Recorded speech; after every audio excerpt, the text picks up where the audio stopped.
No, I presume I'm going to be the engineer, you're the recruiter. Yeah. Yeah. Excellent. Let's dance. Cool. All right. What should I call you? You can call me Benji. All right, Benji. Here we go. Okay, Benji. So I think that you're a really good fit for this role. It seems smart to move forward. And before I pass you on to the hiring manager, what are your compensation expectations? Yeah, that's a really great question. Kind of going off of information that I've seen out there that's available on levels, kind of seeing the ranges and things that are already posted. I believe we can work with those numbers. Okay. What numbers are those? You know, I don't entirely know my true market value right now. I'm kind of doing some interviews with very selective different engineering firms. Uber is definitely high on my list, and I know you have very competitive compensation. So when we get to that point, I think we can with your competitive compensation, we can make this work. Okay. Well, what if we weren't able to move forward unless we had numbers?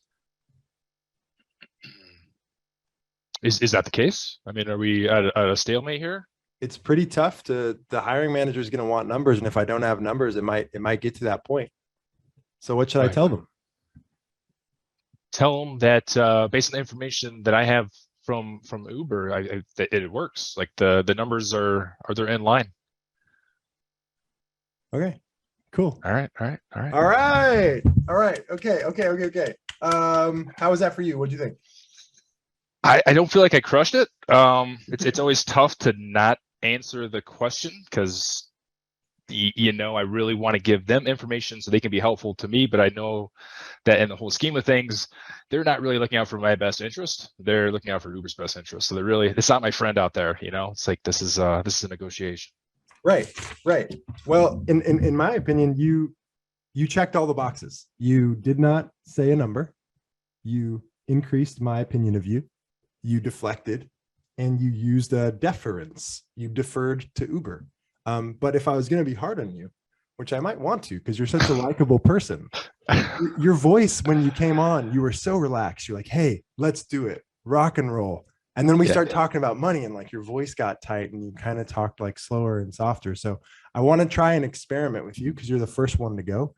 All right. People are interested in how we can make things sound natural. And what's a hobby or something that you have an uncomplicated relationship with? Let's say like in your life, you like it.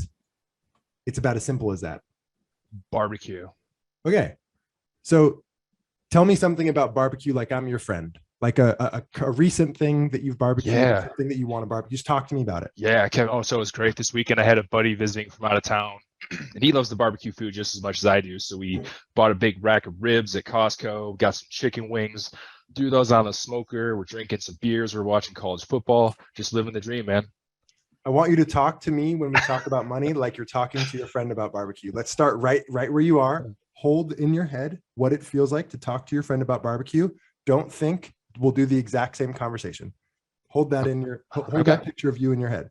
Okay, cool. So you seem like a good fit. We want to move forward and introduce you to the hiring manager. What are your compensation expectations?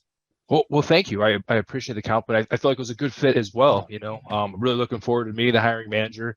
Yeah, I'm just excited to keep this moving forward. We got a lot of good momentum going here. Cool. Okay. Well, if we could have like a range that might be helpful in order to move forward, what would you say a range might be that you'd be interested in? Yeah, the ranges I've seen with Uber, they seem very competitive, and it's definitely within the realm of range that I'm comfortable with. So yeah, I think all the stars are aligning here. Let's keep going. Do we hear the difference for the people in the chat? How big of a difference is this from the first version to the second version? The second version is way less tense, way more trustworthy. Benji number one seemed a little suspect. He was uptight. I was tense. Yeah. Benji number two, totally at ease, and that helps the recruiter be at ease with what they're trying to do. So 10 out of 10. 10 out of 10. Kevin, man, thank you for the feedback. Building my confidence. I appreciate it, brother. Yeah, no worries. Great job.